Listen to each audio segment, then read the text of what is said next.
gathered here on Orange Shirt Day, the National Day of Truth and Reconciliation, as Indigenous people and as settler allies, to remember and honor the children who were forcibly stolen from their families here on Turtle Island and put into the colonial residential school system. Many did not return, and those who did have been forever changed. It has been almost 10 years since the Truth and Reconciliation of Canada issued their final report with 94 calls to action.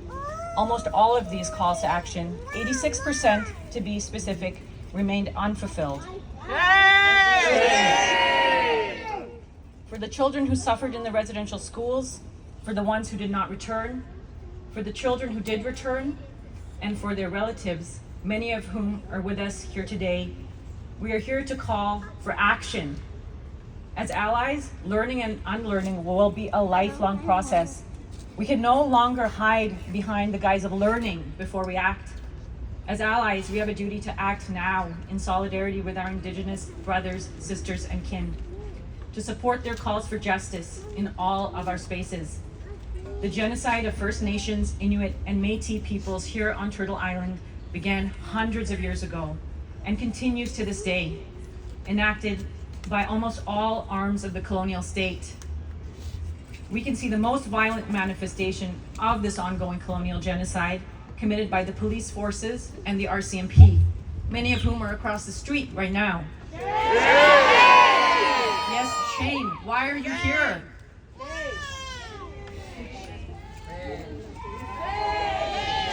Shame.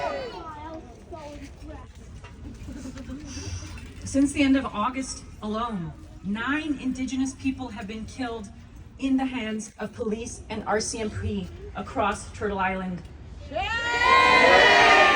Shame. And actually, that's across so-called Canada only. One of these individuals was Hoss Lightning Saddleback, a 15-year-old boy from Samson Cree Nation who called 911 because he was afraid, alone, and he needed help. Instead, he was shot in the head by the RCMP. Shame. A 15-year-old child. This is Canada in 2024. Shame. There are growing calls for a national inquiry into police and RCMP violence against First Nations, Métis, and Inuit people. Billions of our tax dollars are spent on these police services across the country. Shame. Wasteless, yes. Wasteful, that's the one, yeah. Right here in January, the Toronto City Council voted to give the Toronto Police Service a $20 million budget increase. Shame. The Toronto Police Service now has an operating budget of over $1 billion. Shame. There is, however, zero evidence for this spending. Research across the country, in fact, shows that increased police spending is not associated with decreased crime rates, nor increased community safety. Indigenous communities have been telling us for decades that policing makes our communities more dangerous, and that the police, and that the police and RCMP are often the source of escalation and violence. Shame. They killed Regis. They killed Regis. It is time for us to listen.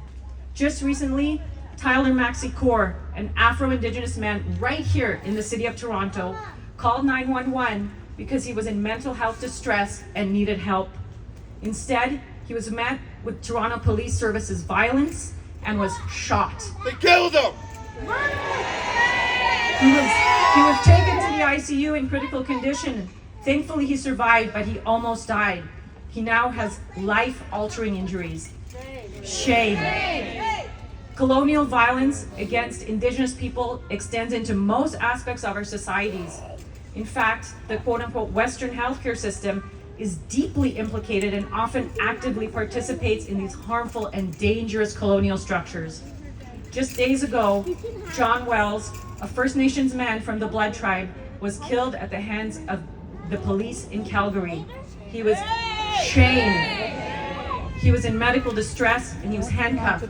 The paramedics who arrived on the scene injected him with sedatives and left him lying face down, and he died 3 minutes later. Shame. Days ago. Despite these deplorable facts, currently, right here in our city, in Toronto, police are being welcomed right into the emergency rooms in a new quote-unquote pilot program. This program has already been approved at the University Health Network, at Unity Health, and at Humber River Health without adequate consultation. This program, yes, shame. This program has been widely criticized by many health advocates within systemically marginalized groups. Already in hospitals, emergency departments, and clinics across the country, First Nations, Inuit, and Métis people experience differential care, racist care, worse outcomes, and increased harms, including death. There are concerns that this new program will result in people feeling less safe to seek emergency care, further worsening their health. All of this is occurring while Indigenous communities are told that there is no money for social, health, food, and housing programs. Shame. As Dr. Suzanne Schuch recently wrote, quote, "While we are unable to provide Indigenous community with basics, we somehow can find the budget to provide more policing." Shame. Shame. While police budgets are ever expanding, the health and wellness of Indigenous communities continues to be ignored by all levels of our governments.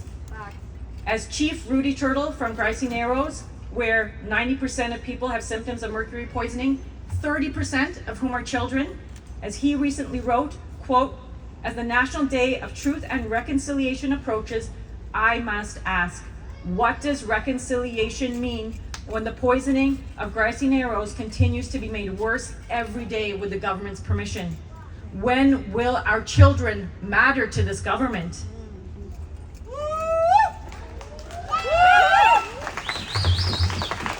So when we say every child matters, what does that mean? The last residential school officially closed its doors in 1996. The genocide of Indigenous children and families, however, continues in all streams of our colonial society, including direct killings of Indigenous people of all ages, even children, by police and the RCMP across the country. Shame. On this day, on this National Day of Truth and Reconciliation, we are here to call on everyone, specifically allies. We need to act. We must act in solidarity with Indigenous communities as they lead these fights to end the ongoing genocide of their peoples and to restore health and wellness to their children and to their families across Turtle Island. This is one way we can honor the children and demonstrate through active solidarity that every child, that the first children of this land do matter.